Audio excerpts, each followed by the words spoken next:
আসসালামু আলাইকুম। মুমতাজ কিচেন বাংলায় সবাইকে স্বাগতম। আমি ফারহানা ইসলাম। আজকে নিয়ে হাজির হয়ে গেলাম মাত্র 3টি উপকরণ দ্বারাই পারফেক্টভাবে ক্যারামেল পুডিং। যারা পারফেক্টভাবে পুডিং তৈরি করতে চান তারা আমার এই ভিডিওটি শুরু থেকে শেষ পর্যন্ত দেখবেন। আর আমার চ্যানেল নতুন হয়ে থাকলে আমার চ্যানেলকে লাইক এবং সাবস্ক্রাইব করতে ভুলবেন না। ক্যারামেল পুডিং তৈরি করার জন্য এখানে আমি প্রথমে ক্যারামেল তৈরি করে নেব। তাই চুলাতে একটি কড়াই বসিয়ে এর মধ্যে 3 চামচের মতো আমি চিনি দিয়ে দিলাম। এবার দেখুন চিনিটা যখন এরকম গলে আসবে তখন চামচের সাহায্যে নাড়া দিতে হবে। আগেই চিনিটি নাড়াচাড়া করলে দলা পেকে যেতে পারে। যখন চিনির মধ্যে এরকম সুন্দর একটি কালার চলে আসবে তখন আপনি চুলাটি অফ করে দিতে হবে, না হলে ক্যারামেল পুড়ে যাবে। এবার এরকম একটি বাটি নিয়ে নিচ্ছি আমি। এর মধ্যে আমি ক্যারামেলগুলোকে ঢেলে দেব সেট হওয়ার জন্য। দেখুন আমার ক্যারামেল থেকে কত সুন্দর একটি কালার এসেছে। আমি কিন্তু কোনো ফুড কালার ইউজ করিনি, একদম ন্যাচারাল কালার। দেখুন এবার ঠান্ডা হয়ে গেলে এটি সেট হয়ে যাবে। এবার একটি হাঁড়ির মধ্যে আমি 2 কাপ পরিমাণ দুধ নিয়ে নিচ্ছি। এখানে আমি 400 গ্রাম দুধ ব্যবহার করেছি। এবার চলে যাচ্ছি চুলাতে। দুধটি চুলাতে বসিয়ে ভালো করে 2-3 মিনিটের মতো জাল করে নেব। 2-3 মিনিট জাল করার পরে এখানে আমি অ্যাড করে দিচ্ছি 1/3 কাপ চিনি। আমার কাছে এতটুকু মিষ্টি পারফেক্ট লাগে, আপনারা চাইলে আরেকটু কম বেশি করে নিতে পারবেন। এবার ভালো করে নেড়েচেড়ে চিনিটি গলা পর্যন্ত অপেক্ষা করতে হবে। আরও 5 থেকে 6 মিনিটের মতো জাল করে নেওয়ার পরে এখানে আমি অ্যাড করে দেব 1/2 চা চামচের মতো এলাচ গুঁড়ো।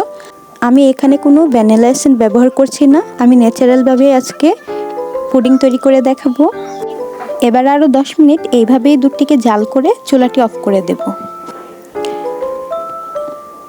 এবার অন্য পাশে একটি বাটি নিয়ে নিয়েছি। এর মধ্যে আমি 2টি নর্মাল টেম্পারেচারে থাকা ডিম দিয়ে দিব।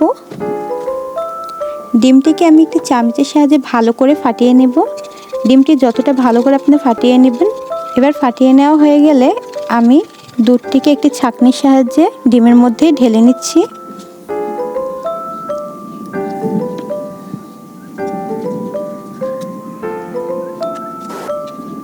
এবার এই দুধটির সাথে ডিমটিকে ভালো করে মিশিয়ে আবার ছাঁকনির সাহায্যে সেট করে রাখা ক্যারামেলের উপরে আস্তে আস্তে করে ঢেলে দিতে হবে। ক্যারামেলটি যখন সেট হয়ে যাবে তখনই কিন্তু দুধ ঢালবেন, না হলে দুধের সাথে ক্যারামেল মিক্স হয়ে যাবে। এবার এরকম একটি পাতিল বসিয়ে দিলাম, এর মধ্যে একটি স্ট্যানার দিয়ে দিচ্ছি। এর উপরে পুডিংয়ের বাটিটি বসিয়ে দিচ্ছি। আর একটি ঢাকনা দিয়ে পুডিংয়ের বাটির মুখটা ভালো করে ঢেকে দিয়ে উপরে দিয়ে একটি ঢাকনা দিয়ে ঢেকে দেব। ফিরে এলাম আধা ঘন্টা পর। দেখুন আমার পানিটি কিছুটা শুকিয়ে এসেছে। এবার আমি চেক করে নিচ্ছি পুডিংটা কতটা পারফেক্ট হয়েছে। দেখুন একটি টুথপিকের সাহায্যে ভালো করে চেক করে নিচ্ছি। যদি টুথপিকের গায়ে পুডিং না লেগে থাকে তাহলে মনে করবেন পুডিংটি হয়ে গেছে। এবার আমি চুলা থেকে নামিয়ে একটি ছুরির সাহায্যে এর চারপাশটা আগে ছাড়িয়ে নিচ্ছি। দেখুন এইভাবে আলতোভাবে করে চারদিকে ঘুরালে ছাড়ানো হয়ে যাবে। এবার একটি প্লেটের উপরে দিয়ে আমি এটিকে উল্টে দিচ্ছি।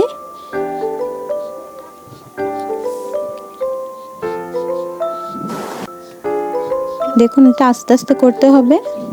দেখুন কতটা পারফেক্টভাবে পুডিংটি তৈরি হয়ে গেছে।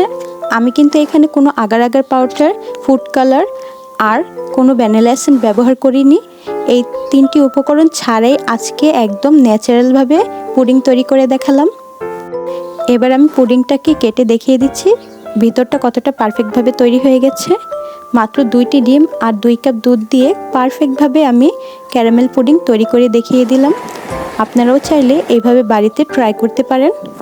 গরমের ভিতরে ঠান্ডা ঠান্ডায় এই পুডিংয়ের ডেজার্ট রেসিপিটি খেতে খুবই ভালো লাগে। যারা পুডিং একদমই বানাতে জানেন না আর যারা বানালে পারফেক্টভাবে তৈরি হয় না, তারা আমার এই রেসিপিটি বাড়িতে অবশ্যই ট্রাই করবেন। আর আমাকে কমেন্ট করে জানাতে ভুলবেন না রেসিপিটি কেমন হয়েছে। আমার এই রেসিপিটি যদি ভালো লেগে থাকে তাহলে আমার চ্যানেলকে লাইক এবং সাবস্ক্রাইব করতে ভুলবেন না। আর আমার চ্যানেলে অলরেডি মালাই পুডিংয়ের রেসিপি দেওয়া আছে, আপনারা চাইলে ওই রেসিপিটিও দেখে আসতে পারেন। এতক্ষণ ধরে আমার এই ভিডিওটি দেখার জন্য সবাইকে অসংখ্য ধন্যবাদ।